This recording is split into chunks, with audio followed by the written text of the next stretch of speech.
we live in.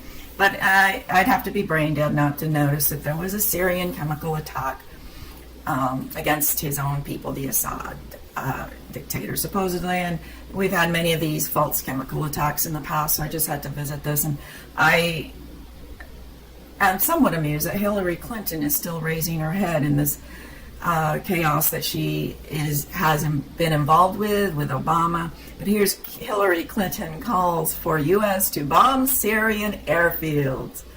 Oh my goodness. And who benefits, or key bono, follow the money, who benefits from bombing Syria? Well, there's many benefactors, but let's go through and take a look. It was an atrocious attack. It was horrible.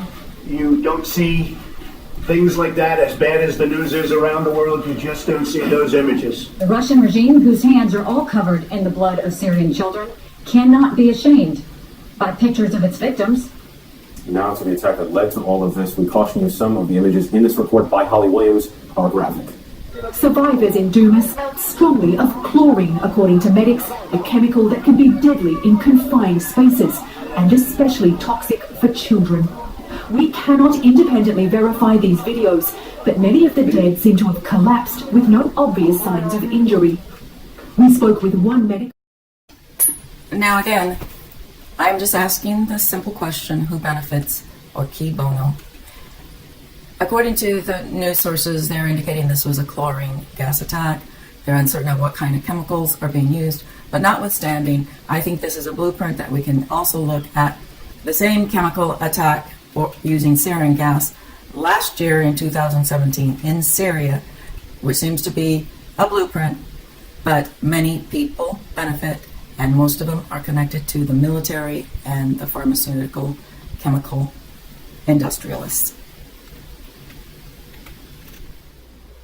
Here's the Wikipedia page, and it says, Khan Shaykhun chemical attack took place on April 4th, 2017 in the town of Khan Shaykhun.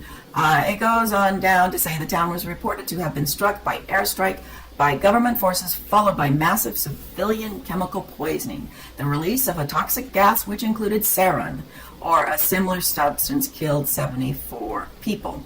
And of course, this was blamed on Assad.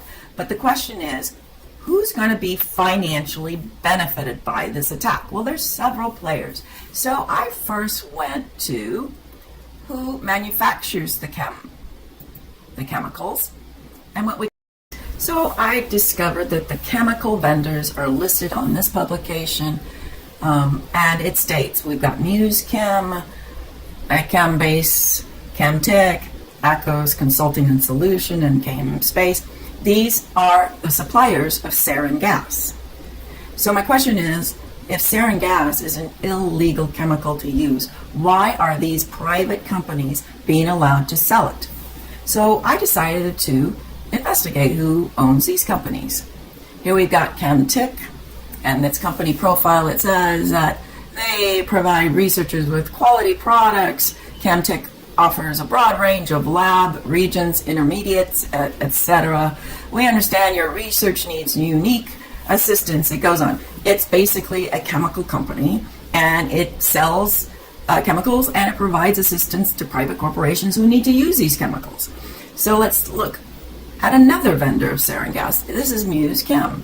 MuseChem is a professional company committed to providing a wide variety of specialty chemicals, including inhibitors. Isn't that the Hegelian dialectic? Cause the problem, then give the solution, or order out of chaos.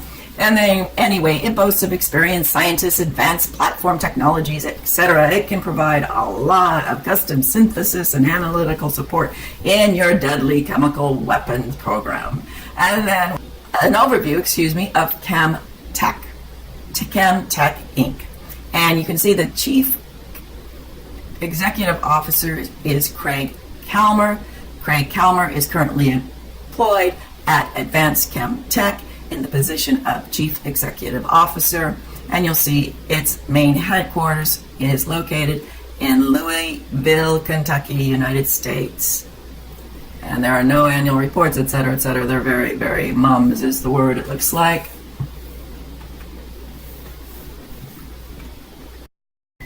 Here's another vendor of sarin gas. It's Muse Chem, and it's a division of Advanced Biolabs Inc. And they're a chemical vendor. And where are they located? Address Rosemead Boulevard, San Gabriel, United States, around Los Angeles. Last updated April 12th, 2018. I guess they're getting ready to sell more sarin gas since a supply has been exploded in Syria, and the market will demand more sarin gas. Another vendor of sarin gas is Chemiliva Pharmaceutical, and they're located in China.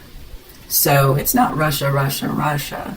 It's actually China that's a vendor of sarin gas who's making money off the supplies being used and then being needed to restock, I'm sure. Another vendor, Chemtech, is located in, of all places, Germany, another NATO country to the United States. We're very close with Germany, aren't we? So again, their stock probably went up also, since there's a far less supply of sarin gas right now, and market will demand more, I'm sure. Here is an article out of BBC News where Russia says Syrian chemical attack was staged. And we have seen many of these staged attacks before. People are getting wise to this, but of course, Key Bono, who benefits by pretending to have exploded or maybe actually exploding chemical weapons, it would be the vendors of these chemical weapons.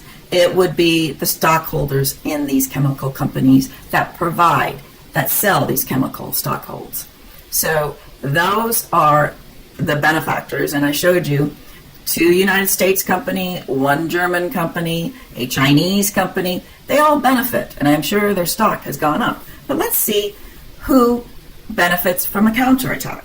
So who benefits in our counterattacking Syria with missiles called the Tomahawk? Let's take a look.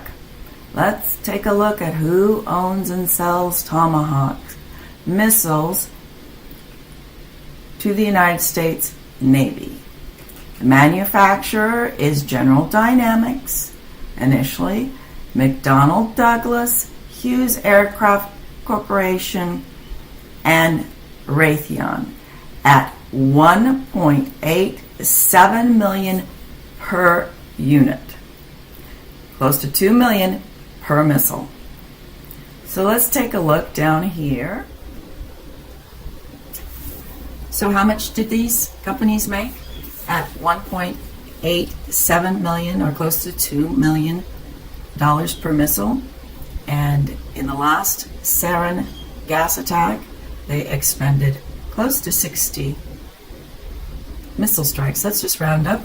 They made $120 million in a few days, probably just a day. And as you can see, this should make the stockholders very happy, because exploding bombs is what they want, because they want to sell more bombs or more missiles to the United States stockpiles.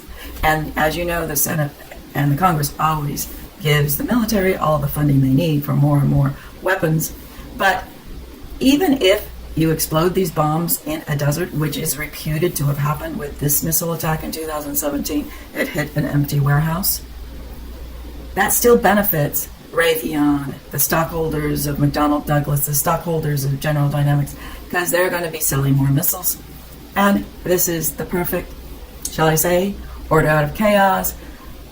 We cause the problem, and then we sell you the solution. So it shouldn't surprise anybody, after all the investigative journalism about the Clinton Foundation and their corruption, it shouldn't surprise you that Hillary Clinton is calling for U.S. to bomb Syrian fields, because it benefits her weapons lines, it benefits her drug lines, it benefits her human trafficking lines, it benefits everyone economically, and also the Clinton and Obamas, because it's wag the dog. Look over there, don't investigate our corruption, but look over to the Middle East and those terrible, terrible terrorists.